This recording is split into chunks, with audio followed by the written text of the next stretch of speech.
इतनी पावर और वेल्थ होने के बावजूद मेरे मन में एक अजीब सी बेचैनी है। मुझे नींद नहीं आती और हर आवाज मुझे डराती है। मेरा राज्य बहुत बड़ा है, मेरे लोग खुश हैं, फिर भी मैं अंदर से बंधा हुआ महसूस करता हूँ। हर सुबह एक नया डर लेकर आती है।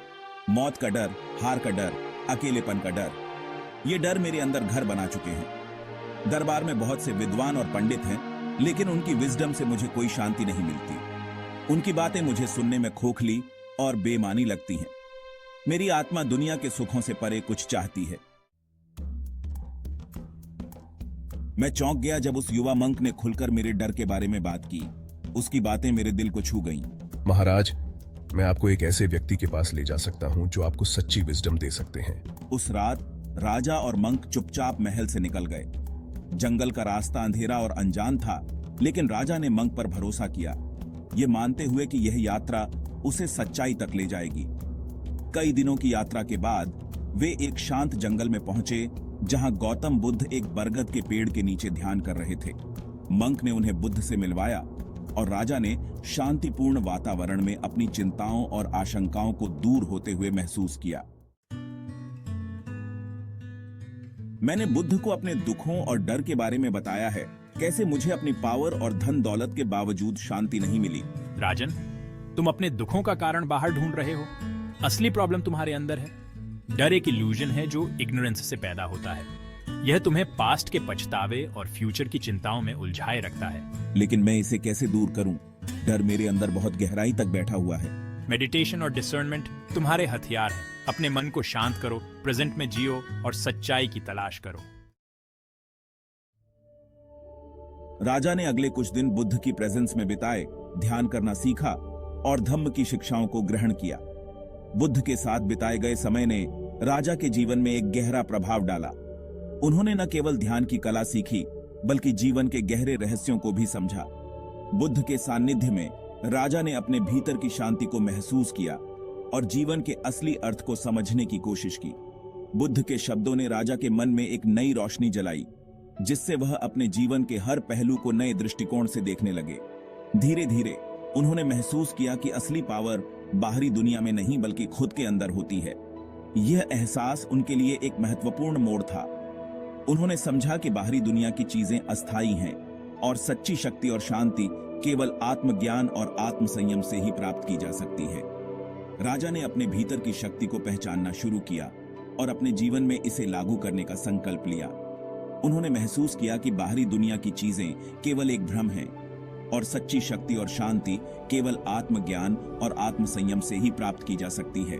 मैं अब समझ गया हूं कि डर, क्रोध और लालच मन की अशांति है, जो मुझे सच्ची खुशी से दूर रखते हैं।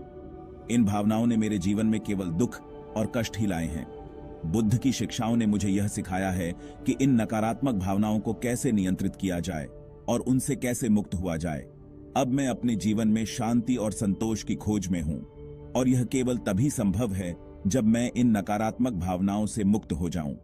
मैंने सीखा है कि डर, क्रोध और लालच केवल मन की अशांति का कारण बनते हैं और सच्ची खुशी से हमें दूर रखते हैं। बुद्ध की शिक्षाओं ने मेरे अंदर एक नई उम्मीद जगाई है। अब मैं अपने जीवन को एक नए दृष्टिकोण से देखता हूं। मुझे विश्वास है कि मैं अपने जीवन में शांति और संतोष प्राप्त कर सकता हूं। बुद्ध के शब्दों ने मेरे मन में एक नई रोशनी जलाई है, जिससे मैं अपने जीवन के हर पहलू को नए दृष्टिकोण से देखने लगा हूं। अब मैं अपने जीवन में शांति और संतोष की खोज में हूं, और यह केवल तभी संभव है जब मैं बुद्ध की शिक्षाओं का पालन करूं। मैंने सीखा है कि लाइफ का उद्देश्य सिर्फ भौतिक सुखों की तलाश करना नहीं है, बल्कि आंतरिक शांति और मुक्ति पाना है। भौतिक सुख केवल अस्थायी होते हैं और वे हमें सच्ची खुशी नहीं दे सकते। सच्ची खुशी केवल आत्मज्ञान और आत्मसंयम से ही प्राप्त की जा सकती है। मैंने सीखा है कि जीवन का असली उद्देश्य आत्मज्ञान और आत्मसंयम से ही प्राप्त किया जा सकता है। अब मैं अपने जीवन में शांति और संतोष की खोज में हूं, और यह केवल तभी संभव है जब मैं आत्मज्ञान और आत्मसंयम का पालन करूं। एक दिन ध्यान करते समय राजा अचानक अपने आसपास के डर के प्रति सचेत हो गए। उन्होंने महसूस किया कि उनके जीवन में डर ने एक महत्वपूर्ण भूमिका निभाई है। उन्होंने समझा कि डर केवल एक मानसिक स्थिति है और इसे नियंत्रित किया जा सकता है। राजा ने अपने डर का सामना करने का संकल्प लिया और इसे अपने जीवन से बाहर निकालने का प्रयास किया। उन्होंने महसूस किया कि डर केवल एक मानसिक स्थिति है और इसे नियंत्रित किया जा सकता है। हालांकि इस बार उन्होंने घबराहट नहीं की। उन्होंने शांति से अपने डर का सामना किया और इसे समझने की कोशिश की।